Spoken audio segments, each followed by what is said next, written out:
sometimes on YouTube, I check out channels like Al Prophet. He's a white guy out of Detroit. Shout out to Mob Ties, Pop a Lot. And they pretty much do documentaries or stories on hood star legends.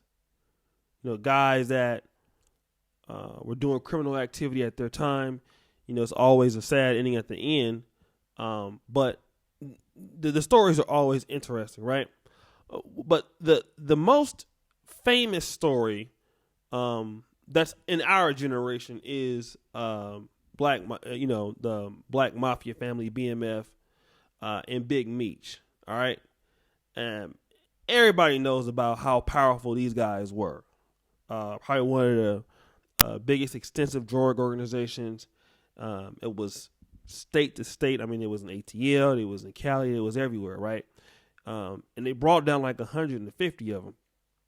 And Big Meech was one of the only guys, I think, maybe in any generation that was able to kind of transcend, the hip hop lifestyle, and was just kind of known for that, right? He was respected by the rappers and stuff, and he was just big time. One of the things in studying these documentaries about him was the brotherhood that they all had for each other. They were able to do things. Now, the money was illegal. They were breaking the law. But these guys could do business with each other, although this is illegal. They was getting money together. There was a unit. And this is what typically Pookies and Ray Rays do, right? And although he's the top of the organization, criminal organizations, if they're run proficiently, even though it's the underworld, women gravitate towards these guys. It's not necessarily because these guys are selling drugs, but they're working together. You know, these guys can meet up at fights. You know, I don't know how many countless stories I've heard of guys going to Tyson fights or guys going to All-Star Weekend. One brother from Chicago, one brother from California, and they'll start doing business together. You know, sharing contacts. And I found out to be interesting because the brothers, and these guys are coming from single-parent homes, they can do this illegally. And George Macon talks about this. They can get money, they can get resources together, albeit illegally.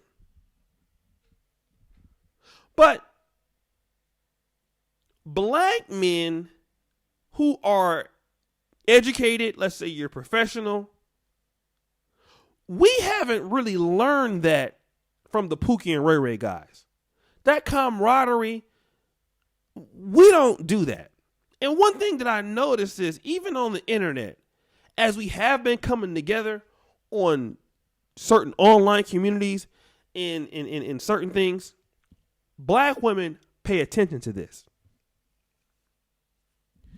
And I gotta even say that I always thought that guys, if they were coming together to do rap stuff, coming together to do things like that, women would gravitate towards it because it was illegal.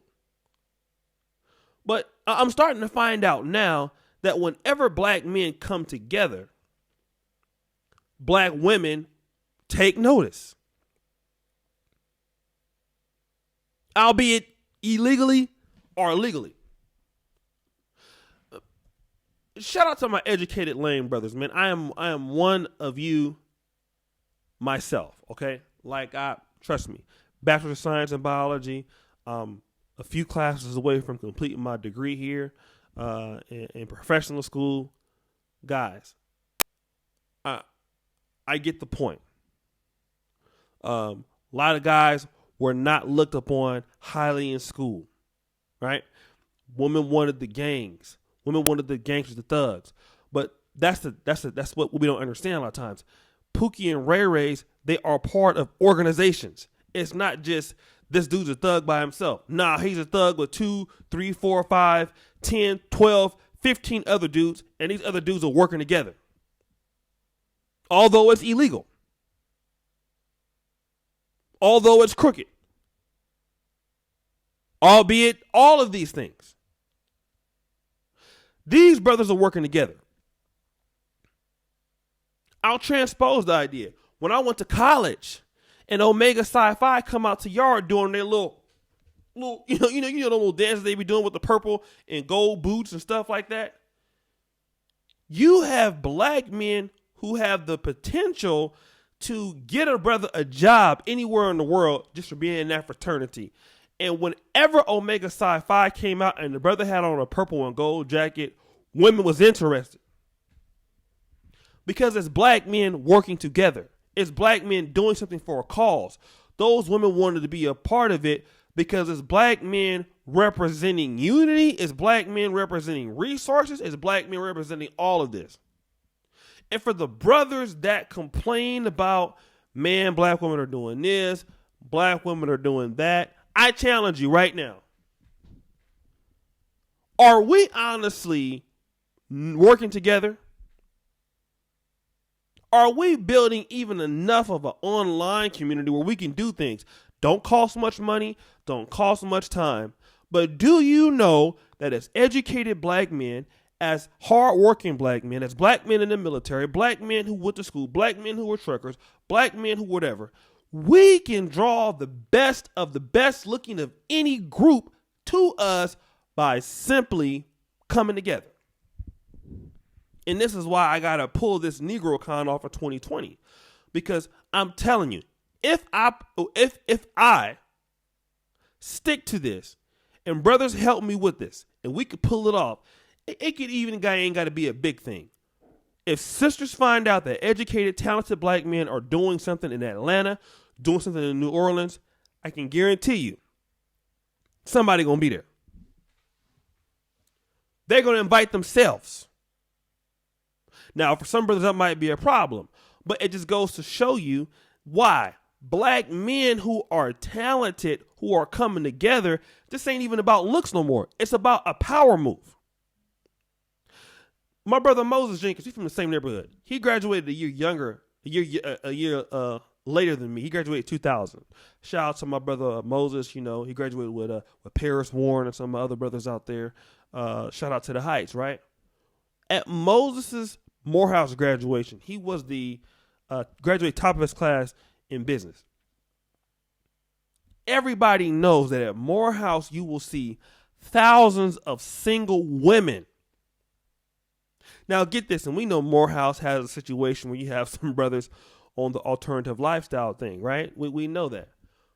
But did you also know that black women are there?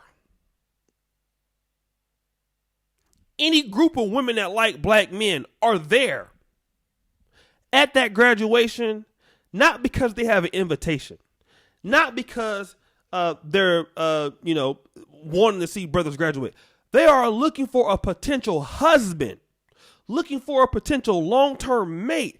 So they're going to put themselves in the position to be where talented, educated black men are at.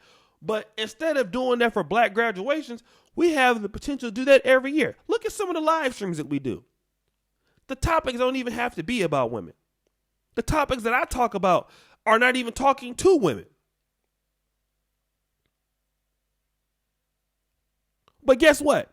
Here they come into the chat, wanting to be around where they feel that black men that have money, black men are doing things. Sisters see brothers, if they supporting on the super chat, giving $5 or $10, or brothers doing these things, brothers talking about business. These women understand. They understand. Women are going to gravitate to the guys that are promoting themselves. And I got to take this talking point from Chrissy. Not everything that black women say is incorrect about black men. This is, shout out to Obsidian, said the same thing. Black men who are talented have to promote themselves. It is us who have to build the communities. We have to throw the natural. We always talk about, one thing I don't like about black men. Niggas will sit back and talk about, I don't like weave. I hate weave. Can't stand weave. I don't like single mothers. These chicks too big. Okay, well, brother, why don't you organize a beauty contest with what you like. I don't got time to do that. For them scraggle daggles, I'm going.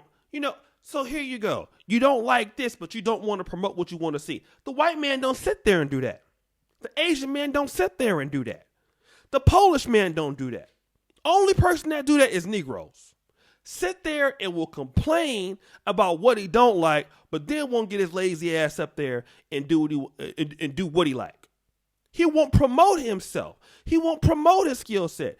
Asian, white men, Russian men, Polish men, I've seen it time and time again. They promote what they do. And they promote contests. They promote beauty pageants.